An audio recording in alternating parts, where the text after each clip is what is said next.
Welcome to iNews. అగ్రరాజ్యం America అధ్యక్షుడు Donald Trump మరోసారి సంచలన నిర్ణయం తీసుకున్నారు. ఇప్పటికే పశ్చిమాసియాలో యుద్ధ జ్వాలలు రగులుతుండగా ఇప్పుడు ట్రంప్ మరో కొత్త యుద్ధాన్ని ప్రకటించి ప్రపంచాన్ని షాక్ కు గురిచేశారు.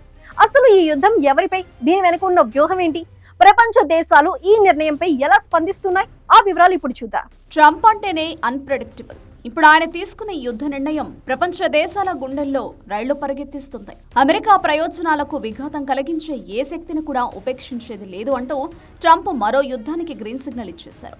పశ్చిమాసియా సంక్షోభం ఇప్పటికే గ్లోబల్ మార్కెట్లను కుదిపేస్తుంటే ఇప్పుడు అదనంగా ఈ కొత్త వార్ ఫ్రంట్ తెరపైకి రావడం పట్ల అంతర్జాతీయ సమాజం ఆందోళన చెందుతోంది. ఈ యుద్ధ ప్రకటన కేవలం మాటలకి పరిమితం కాదు. అమెరికా తన అత్యాధునిక క్షిపణి వ్యవస్థలను, యుద్ధ నౌకలను రంగంలోకి దించుతోంది.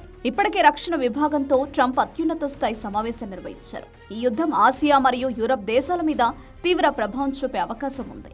ఆయుధ వ్యాపారం, పెట్రో ధరలు మరియు దౌత్య సంబంధాల పరంగా ఈ యుద్ధం ఒక సరికొత్త మలుపు కానుంది. ట్రంప్ తన అమెరికా ఫస్ట్ విధానంలో భాగంగా శత్రువుల బలహీనతలను ఆసరాగా చేసుకుని ఈ ఆపరేషన్ చేపట్టారు. గల్ఫ్ దేశాల నుంచి ఆసియా ఖండం వరకు అందరి కళ్ళు ఇప్పుడు వైట్ హౌస్ వైపు ఉన్నాయి. ఈ యుద్ధం కేవలం భౌగోళిక సరిహద్దుల కోసం మాత్రమే కాదు, ప్రపంచ రాజకీయాల్లో అమెరికా తన ఆధిపత్యాన్ని మళ్లీ నిరూపించుకోవడానికి చేస్తున్న ప్రయత్నంగా విశ్లేషకులు భావిస్తున్నారు. అయితే ఈ నిర్ణయం వల్ల మిత్ర దేశాల మధ్య కూడా భేదాభిప్రాయాలు మొదలయ్యాయి. రష్యా, చైనా వంటి దేశాలు ఎలా స్పందిస్తాయో అన్నది వేచి చూడాలి. యుద్ధం అంటేనే వినాశనం. మరి ఈ యుద్ధం ఎక్కడికి దారితీస్తుంది? శాంతి చర్చలు విఫలమయ్యాయా, లేక ఇది కేవలం ఒక వార్నింగ్ మాత్రమేనా అన్నది రాబోయే రోజుల్లో తేలనుంది.